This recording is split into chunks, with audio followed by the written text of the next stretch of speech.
Superintendent Mole, it seems like the family made strenuous efforts to stop Javeed from travelling.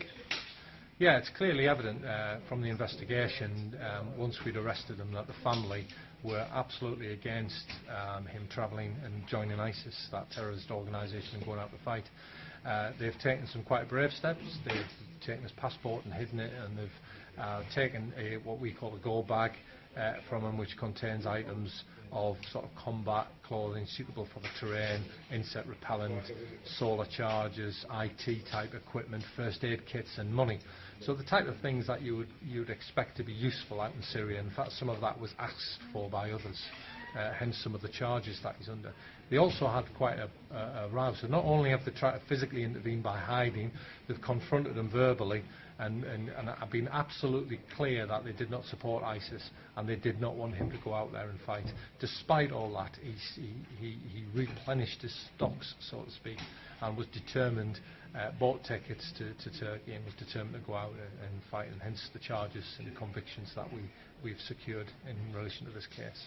And I suppose that's an insight into kind of a drama that must happen in quite a few families where someone's made that intention clear. Would that be fair? Yeah, I think it was quite an interesting insight that we don't often see, and I can imagine, you know, if you have a stable family who don't support ISIS and they find a family member that wants to go out and fight, it would be very, very distressing. And it's quite some quite turmoil, because once you get out there and fight, if you try and come back, you're likely to be arrested and certainly investigated at the very least. You know, and the harm that you might do others and yourself while you're out there. So it's quite a stressful time for families. What I would encourage families to do is the earlier you can engage, we can hopefully put the right people in touch with you and the right interventions in place. That never reaches that point. But you know, I do think the family made a brave step, and they were determined for him not to go, and I hope they get some comfort by this prosecution, because their intention was to stop him getting out of Syria, and that certainly they've assisted in that. And I mean, he's a chemistry teacher, married man, a father of 2 children. He seems otherwise respectable. Yeah, an otherwise stable, normal family life that many, many people do. You know, contributing to society, educating people.